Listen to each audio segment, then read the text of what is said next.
Hello everyone and welcome to my channel. Today we will talk about the notorious Dutch van der Linde.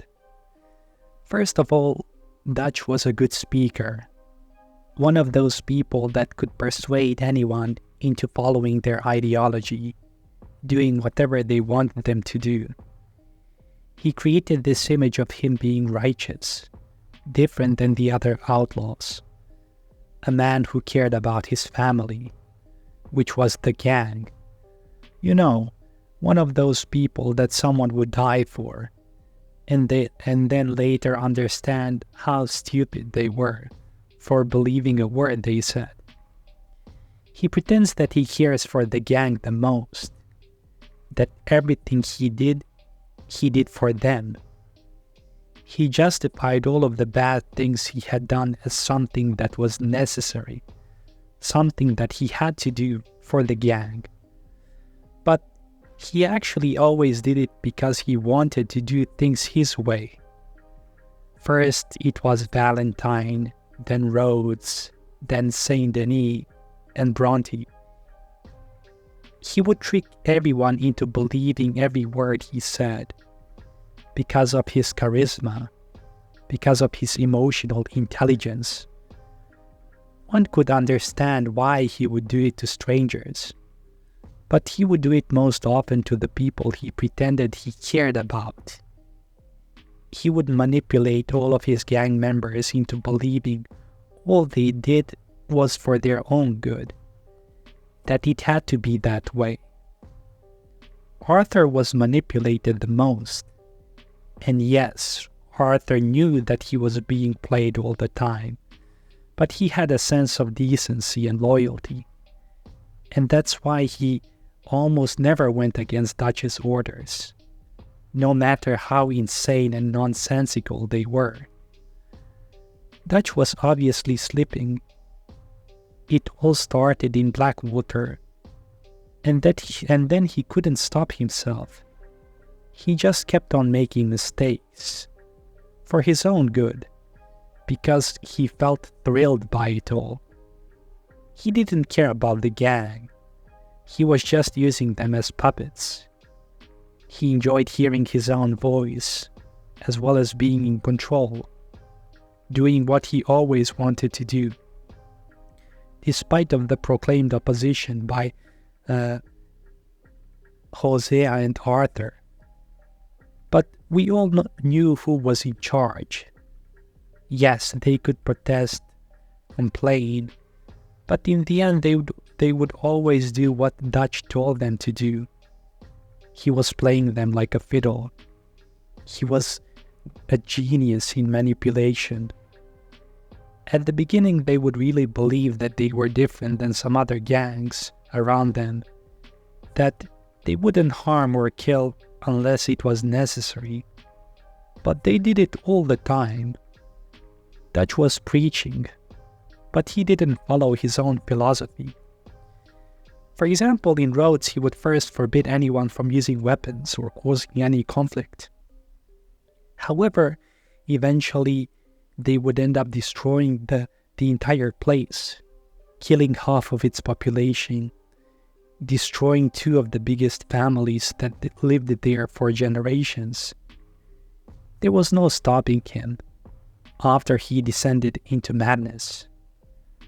Dutch became too ambitious. He was tired of being this small criminal fighting for scraps. He wanted more, and he didn't care who he had to hurt to achieve his goal.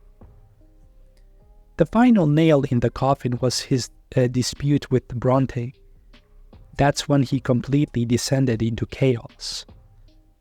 And what is most important, he didn't have to do any of the crazy stuff he did. It was all his ego that made him do it. His character became so petty, like a child throwing a tantrum at everything and everyone. Dutch would always tell Arthur that revenge was a fool's game, but he would perform acts of revenge all the time. Do as I say, not as I do was his motto, and everyone fell for it.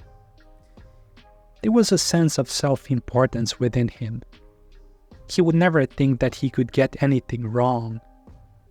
For instance, when he and Colm had a meeting, Colm said that Dutch killed his brother, so he killed the woman he loved in return.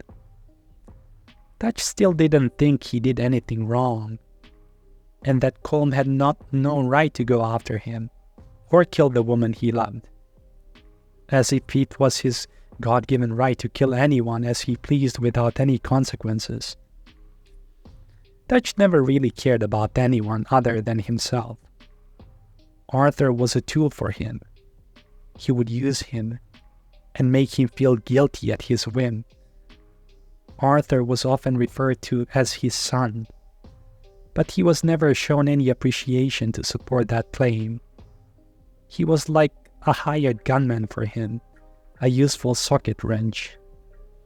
And all the others who were saved from their misery were brought into even a larger misery. They made for good victims, because almost all of the gang members were broken people in dire need of help. They needed someone who would give them shelter. And they had seen that in Dutch. He was their savior, quote unquote. At least that's what they thought. Because he would use all of them and discard them like trash when it no longer benefited him. Dutch was not afraid to leave people behind, like John, or even Jack. He said Jack would be fine and that he can wait to be rescued, because he had his priorities. And none of the gang members were his priorities. Only his selfish ambitions, desires, and needs. The only person who he could relate to was Micah. And it's not because he liked him. On the contrary, I believe he despised Micah in many ways. He despised his primitivism, raw nature. However, these are the qualities he needed in a man. Micah was a perfect follower. He was as selfish as Dutch, only cared about himself, would do anything to save his own skin, and didn't care who he would hurt in the process. Perfect for Dutch, because those were the qualities he himself possessed. His relationship with women was also very interesting. Molly O'Shea was someone who was there just to fulfill his carnal needs. He never cared for her. He never treated her like a human being. But he liked the attention he was receiving from her. That's why he allowed her to follow him around like a dog. If he cared for her even a bit, he would have told her that he didn't love her and that she had to move on. During his conversation with Colm, he mentioned he liked Annabelle dearly. However, we don't really know if that was true, or she was just another pawn that he used to victimize himself and make his issues more important than everyone else's. Mary Beth was another woman that he had some sort of relationship with. Dutch was a powerful man, at least within his own gang. He was like a king to them, and he enjoyed all the benefits that come with that status: women, money, power, control, etc. Dutch was truly an awful human being. He let himself be influenced by Micah, who was there with the gang for like 6 months or something like that. And in doing so, he discarded the man who has been with him for many, many years. We are talking about Arthur Morgan, of course. Arthur gave him his entire life. He was loyal to him through thick and thin. He chose Dutch over Mary, over living a decent life. Did his bidding, only to be discarded like an old piece of cloth.